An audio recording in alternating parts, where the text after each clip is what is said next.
talking about the plate method style of eating. And I really like the style of eating because it's for when you go out to dinner or you go to a friend's house and you don't have a lot of control over the food that you're eating in terms of preparation, but you really want to make an overall healthy plate without too much thought.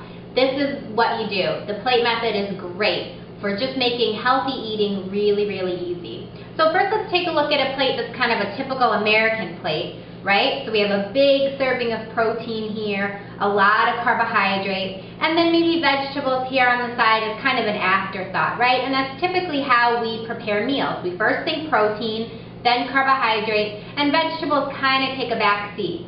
Usually we have this type of plate along with another big serving of carbohydrate in terms of fluffy white bread.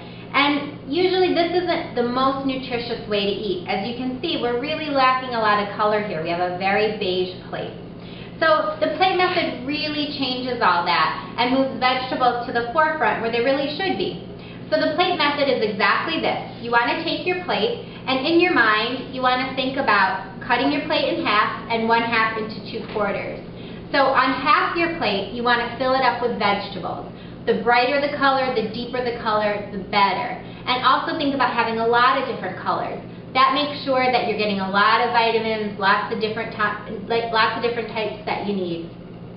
Think about protein as being almost a side dish size, about 3 ounces, 3 to 4 ounces. And here you really want to think lean protein. So you want to think things like chicken, white meat preferably, no skin, turkey, fish that's not breaded and fried. Those are probably your top. And then in another sort of side dish portion, you want carbohydrate. And with carbohydrate, you want to think about fiber and you want to think about high nutrition. So you want to stay away from fluffy white things. So white bread, white rice, white potatoes, white pasta. You really want to make any of those choices whole grain with a lot of nutrition. So what does that actually look like? So if I look at my healthier plate using the plate method, what you see here is you see half of my plate is vegetables, beautiful vegetables, dark greens, bright reds, we have orange, we have purple. We really want to make sure that there's a lot of nutrition going into those vegetables. And really vegetables are the first thing you want to think about.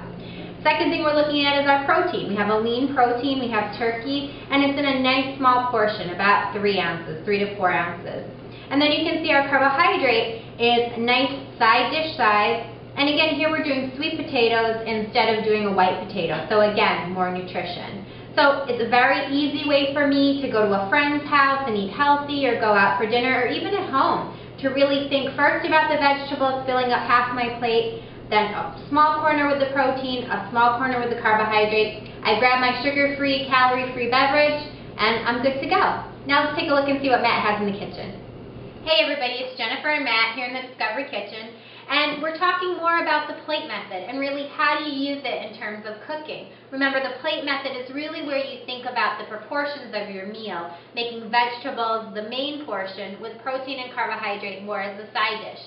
So Matt's going to show us how we can use that not only with when we're serving ourselves food, but also when we're cooking, right? Absolutely. And so what we're going to do today is show you another example of the plate method. And so what I have here are a variety of sauteed vegetables. Here I have some Romanesco broccoli and some roasted up Brussels sprouts? Yes, thank you, Brussels sprouts, and some sauteed red pepper. And notice the beautiful colors here. Remember, Absolutely. we talked about with the plate method, you really want to see a lot of different colors because it means a wide range of nutrients. Right. And what I did here is olive oil, a little bit of garlic, and you've got a great flavor and color combination there. Great. So if we were to say, here's the plate method, and we wanted to make 1/2 of our plate vegetables.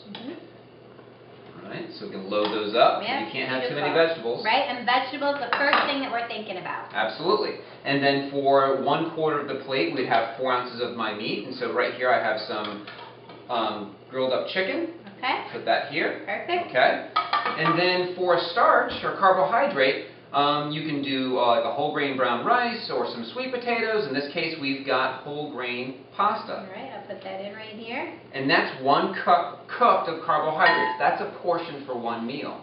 Right. So, and remember, when we're talking about carbohydrate, we're thinking fiber. We're thinking lots of fiber, so no white stuff. No white potatoes, no white rice, no white bread. now, the reason I'm doing this is to show you that not every meal is like this. For instance, this is my favorite pasta primavera dish, actually, that's been deconstructed. I got my vegetable, my protein, and my carbohydrate.